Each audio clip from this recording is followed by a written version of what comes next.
Η αλήθεια είναι πως από τα τοπικά της Ελλάδας, πάνω κάτω, όλοι έχουμε μια ιδέα. Είτε μέσω του ίντερνετ, είτε από προσωπική εμπειρία. Πώς όμως είναι τα αντίστοιχα τοπικά της Αγγλίας? Πόσοι φιλάθλοι επισκέπτονται τα γήπεδα και πώς είναι η εμπειρία ενός μέσου φιλάθλου σε αυτά? Αυτά και ακόμα περισσότερα στο σημερινό επεισόδιο Match Days.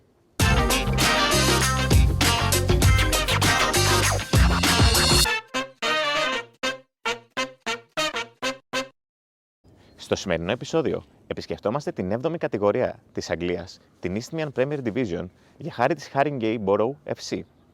Κάποια πράγματα για την ομάδα θα μας πει ο ιστορικός του Pub Tales, Παναγιώτης Χαρτοκόλλης.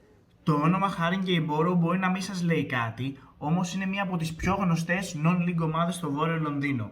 Η ομάδα ιδρύθηκε το 1973 μετά από τη συγχώνευση των Edmonton και Wood Green Town και αρχικά ονομαζόταν Edmonton and Haringey.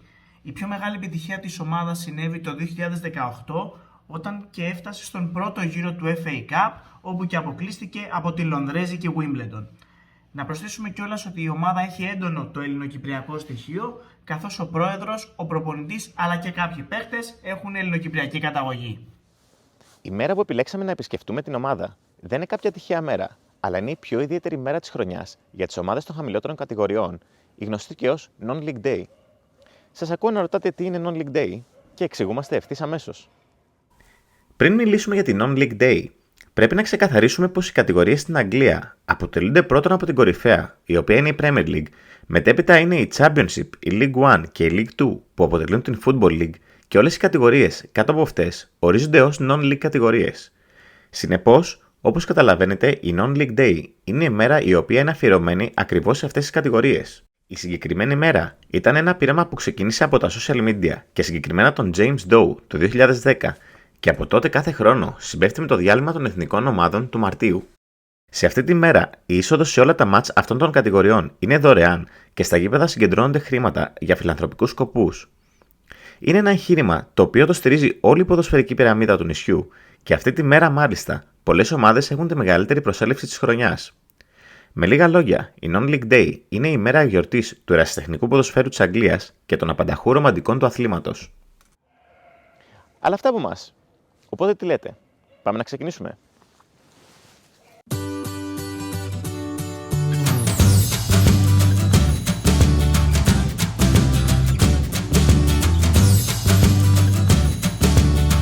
Λίγα μέτρα μακριά από το γήπεδο της Tottenham, στην περιοχή του White Hart Lane, βρίσκεται το Coles Park, το οποίο είναι το σπίτι της Haringey Borough. Όπως καταλαβαίνετε, οι φιλάθλοι πριν από το match δεν μαζεύονται σε κάποια συγκεκριμένη pub, όπως έχουμε δει σε προηγούμενα επεισόδια, αλλά λίγη ώρα πριν τον αγώνα έρχονται στο γήπεδο για να φάνε και να πιούν τις μπύρες τους. Έτσι και εμείς ξεκινήσαμε την επίσκεψή μας στο γήπεδο με ένα αξιοπρεπέστατο και αρκετά οικονομικό σε σχέση με τα γήπεδα των προηγούμενων Match Days Cheeseburger. Τίμη επιλογή, την οποία την προτείνουμε ανεπιφύλακτα. Σε αυτόν εδώ το χώρο, οι φιλάθλοι πίνουν τις μπύρες τους πριν τον αγώνα. Ο χώρος έχει ένα πολύ όμορφο μπαρ, το οποίο λειτουργεί και σαν μπουτίκ κατά κάποιο τρόπο, καθώς εδώ μπορείτε να αγοράσετε τόσο την εμφάνιση της ομάδας, όσο και κασκόλ της. Ο καιρός ήταν εξαιρετικός αυτή τη μέρα, συνεπώς όλοι οι φιλάθλοι απολάμβαναν τη λιακάδα παρέα με την μπύρα τους. Ένα από τα πράγματα που αγαπάει όλος ο κόσμος στις non-league κατηγορίες είναι πως εντός του γηπέδου επιτρέπεται να πάρεις την μπύρα σου σε αντίθεση με τις 4 επαγγελματικές κατηγορίες της Αγγλίας. Ο τετράποδος φίλος μας που βλέπετε ονομάζεται Bertie και βρίσκεται σε κάθε μάτς της ομάδας στο γήπεδο. Όλοι οι φιλάθλοι τον γνωρίζουν και αυτό τον καθιστά κατά μία έννοια τη μασκότ της ομάδας.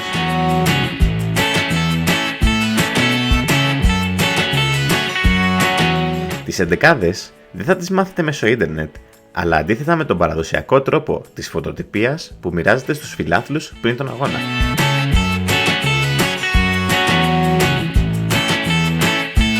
Το Coles Park άνοιξε τις πύλες του το 1930, όντας έδρα της Wood Green Town τότε. Έχει χωρητικότητα περίπου 2.500 φιλάθλων, εκ των οποίων καθήμενοι είναι μόλις οι 280. Το ρεκόρ προσέλευσης έγινε το 2018 απέναντι στη Wimbledon, όταν η ομάδα έφτασε μέχρι τον πρώτο γύρο του FA Cup. Το match παρακολούθησαν τότε 2.700 φύλαθλοι.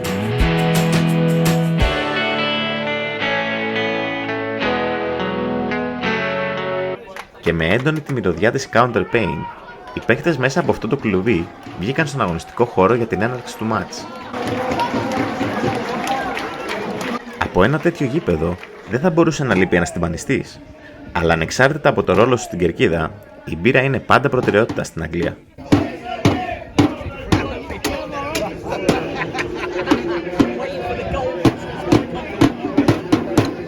Οι τυφώζοι της ομάδας έχουν δώσει το όνομα The Bell End στην κερκίδα. Ο λόγος της ονομασίας είναι απλός. Πάντα σε αυτή την κερκίδα υπάρχει ένα bell, δηλαδή ένα καμπανάκι που δίνει το ρυθμό.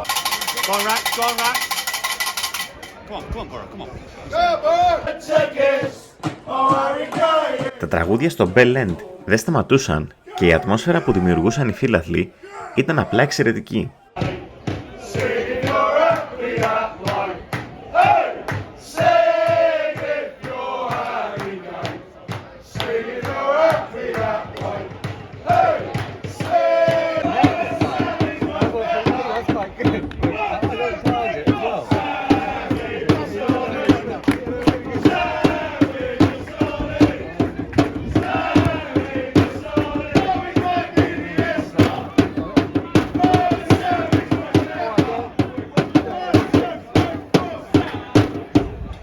Και ο φίλος μας ο Μπέρτι, ήσυχος και κύριος, απολαμβάνει τον αγώνα.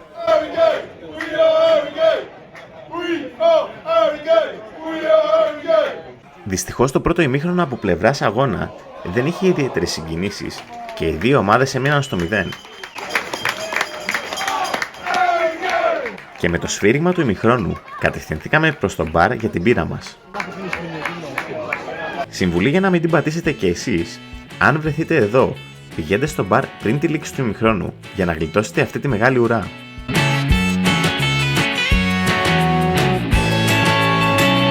Εμείς τη βγάλαμε με πατατάκια προς το παρόν μέχρι να έρθουμε αργότερα για την μπύρα μας.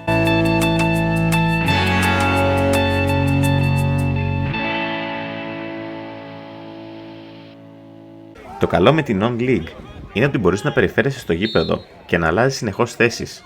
Γι' αυτό και εμείς στο δεύτερο ημίχρονο το είδαμε πίσω από το τέρμα. Το ποιος μάζεψε αυτή την μπάλα δεν το μάθαμε ποτέ. Η Haringey δέχτηκε κόκκινη κάρτα, πράγμα για το οποίο μας ενημέρωσε ο γκολκίπερ της αντίπαλης ομάδας, με τον οποίο είχαμε πιάσει κουβέντα.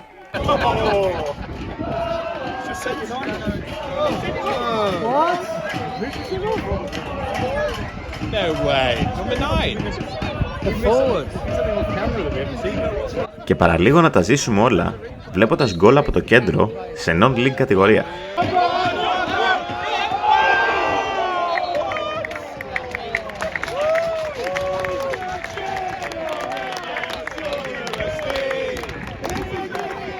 Παρά το αριθμητικό μειονέκτημα, η Haringey ήταν εμφανώς καλύτερη στο δεύτερο ημίχρονο και κυνηγούσε το ένα γκολ που θα της έδινε τους 3 βαθμούς της νίκης.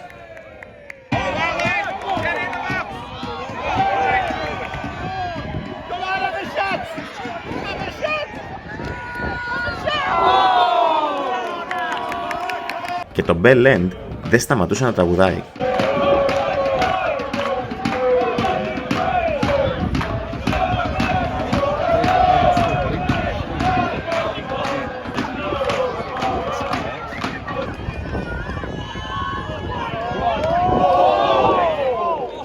Δυστυχώς η Haringey δεν κατάφερε να σκοράρει το πολυπόθητο γκολ και για δεύτερη φορά ένα επεισόδιο Match Days λήγει χωρίς τέρματα.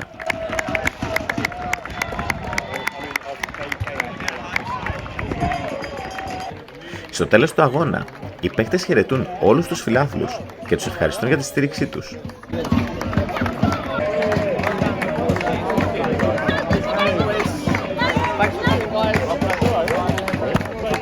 Κάποιες φορές, μέχρι και η αντίπαλη ομάδα το κάνει, καθώς τι έχουν να χωρίσουν άλλωστε.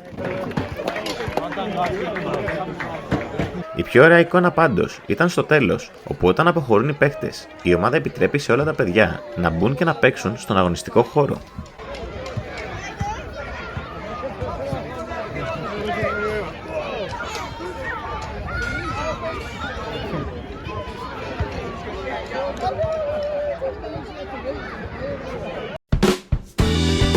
Μπορεί το επίπεδο σε αυτές τις κατηγορίες να μην είναι και το κορυφαίο, αλλά η συνολική εμπειρία είναι κάτι παραπάνω από καλή.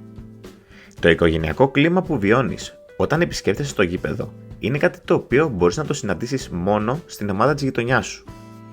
Η Non-League Day μας θυμίζει ακριβώς αυτό, δηλαδή ότι το πραγματικό ποδόσφαιρο βρίσκεται στις γειτονιές, μακριά από τα οικονομικά και άλλα συμφέροντα. Άλλωστε, σε όλα τα πράγματα σε αυτή τη ζωή, ο ρομαντισμός και το πραγματικό μεράκι βρίσκεται πάντα στους ερασιτέχνες. Και το ποδόσφαιρο σίγουρα δεν αποτελεί εξαίρεση. Σας ευχαριστούμε πολύ που κάτσατε μέχρι το τέλος του βίντεο και αν θέλετε να στηρίξετε την προσπάθεια και το κανάλι μας, θα χαρούμε να κάνετε ένα like στο βίντεο και μια εγγραφή στο κανάλι μας. Δυστυχώς, όπως καταλαβαίνετε, σε μια κατηγορία όπως η 7η δεν είχε boutique το γήπεδο, συνεπώς δεν έχουμε κάποιο δωράκι για σας, αλλά επιφυλασσόμαστε για το επόμενο βίντεο. Τέλος, θα χαρούμε πολύ να μας ακολουθήσετε στα social media που βλέπετε στο αριστερό μέρος της οθόνης σας, καθώς και στο Spotify, όπου ανεβάζουμε τα podcast μας. Αυτά από μας. Μέχρι το επόμενο Pub Tales βίντεο, να είστε καλά, να πίνετε μπύρες, να βλέπετε μπάλα και να διαβάζετε Pub Tales.